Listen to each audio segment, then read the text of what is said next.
Good morning, everybody. It's Brittany here. How are we all? I am here today to update you on my 1.5 years on feminizing hormones. So it's been 1.5 years exactly today since I started my very first estrogen patch and cyproterone testosterone blockers. So yeah, 1.5 years. What an amazing ride. So time just keeps ticking on. That just happens. Days end, the next day begins. But I'm going to sound like a broken record, and I'm going to say I never in a million years did I think I would be here today like this, talking to you. So I don't know, a lot of my earlier updates, and I've normally done them monthly. It's been all about the developments and the physical.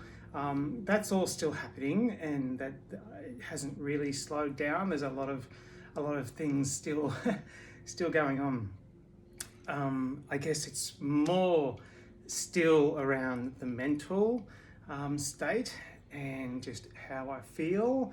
And as usual, it's not always good. It's challenging. Being transgender is not easy, but I guess we just got to make the best of what we have. I'm 49 years old, and I was chatting with someone online this morning, and they were asking me questions about my childhood and when I kind of knew and what were the signs, and they were all there, as I've well documented in the past. I started wearing in secret female clothing pretty much from the age of 6, and it took me another 4 decades to figure out that it was the fact that I was trans. And the one biggest regret, I hate using the word regret, but the thing that we all wish we could probably change the most is that we just knew then. But for whatever reasons, it didn't happen then. It happened now, or it happened a year and a half ago for me, and I couldn't be happier in regards to my identity, in regards to my transition, in regards to how I present and how I look, and how I'm perceived in the world. I genuinely feel that I am just perceived as a woman. And I know I've spoken about this before as well, that the whole concept in my mind about male and female, that's not really much of an issue now either. Like, I don't actively keep having to remind myself that I'm a female. I don't have to do that anymore. I'm just me, and I'm just living my life. And so this is what another interesting thing, I suppose, has happened, that life still goes on. Life outside of transition is a complicated minefield. It's never easy sailing, right? It's never perfect weather, and my therapist actually said to me last week at my last session, because I was having this real struggle with anything that got in my way of my happiness. I just have zero tolerance for, no time. And then that would then agitate me and make me unhappy and sad. And she kind of said, do you think that's a realistic expectation on life in general? Like, outside of transition, is it realistic to expect that you're going to be happy all the time? And the answer is no. No, life throws things at you, right? So that's kind of where I am now. So my transition has been and is still a really important part of right now, but it's not as front of mind as what it was 6 months, 12 months ago, 18 months ago. Obviously, it was the biggest thing in my entire life that I had to deal with, to grapple with, to come to terms with who I was. And then there were many steps along the way, and I dare say that these steps haven't finished, or maybe they never will, around the whole self-acceptance piece, around who I really am, who I am as a person, not about my identity. So It's a little segue into something that's happening outside of the home at the moment, actually inside the home and out and at work.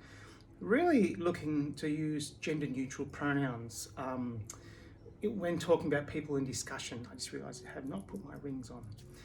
I better do that before I go to work. And yeah, trying to actively promote and role model how you can hold a conversation without having to say he or she or etc. Using words like manned, like a manned location at my work. No, it's a staffed location, or there's team members at that location. It doesn't have to be a man. We use this single man location. No single men locations, a single person location. Anyway, I can go on about that for hours and I won't. I am still getting electrolysis. I've got it today, hence why I haven't shaved, whatevs. It's getting there, and I've probably had, I don't know, 20 plus sessions now of electrolysis. It still hurts like buggery, but it's a means to an end. No updates on bottom surgery, still praying that the gods will, not the gods, wrong term, that chance will favour me and I will get my appointment pushed up the ladder and I'll be able to get that addressed, because there's other things happening in that space which are not comfortable. I'm not going to go into that anymore. And that's another good segue into things I don't do anymore. I don't post as much. Yeah, right. I post a lot of selfies. I don't post a lot of videos anymore. But something I have definitely stopped doing is sharing photos of old me. So it would come up in conversation. It was almost like a validation thing, or like proving to people, this is who I used to be. Look at me now. And then I kind of got a bit of a feed off their reactions, like, oh my God, was that? No, that couldn't be you.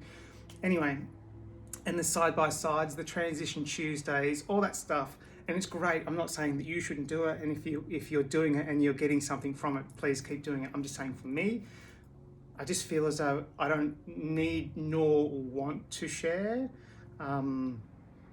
pictures of old me, because old me is in the past. Not saying it didn't happen, because that's not acceptable, not reasonable. It happened, that person happened, and that person got me to this person. That's another whole conversation you can sort of talk through. I'm technically still the same person.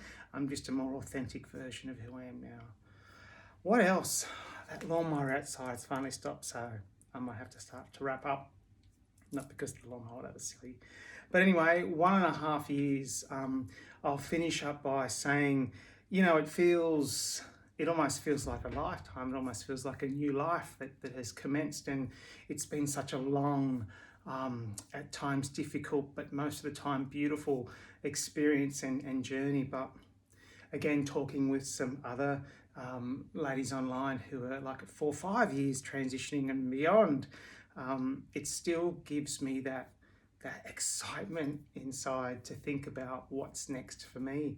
What will happen in the following 1.5 years? I mean, like, 18 months has been pretty kind to me.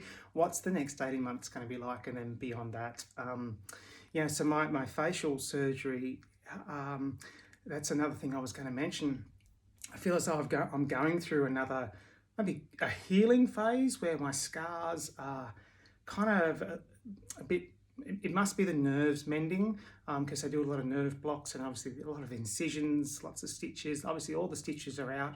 Everything is healed as far as like wound-wise goes, but there's still scarring. So that scarring is still going through a healing process, and every now and then without warning, it just goes, oh, ow, like a little pin prick in my forehead, or where my scars in the back of my neck are. But so what was that? That was January 11. So January, February, March, April. So this is 4 months since my FFS, and I've got to say, I am beyond happy with my FFS. So Dr. Robert Knight, thank you so much. You're probably not going to watch this, but for advertising purposes, this is a paid promotion. No, it's not. It's not a paid promotion. I'm kidding.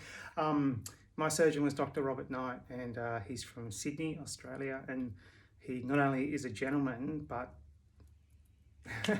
he does pretty good work. Oh, So I'm 49, I told you that, and yay me, I got my first skin cancers. So living in Australia under the well, it's not really the Australian sun, is it? Because it's the same sun everywhere, but we get it quite intense. And growing up in the late 70s, early 80s, what was sun cream? No one used it. You're out getting burnt to a crisp. So talk about babbling on. All right, everybody, have yourselves a lovely day, and no doubt I'll see you all soon. Bye.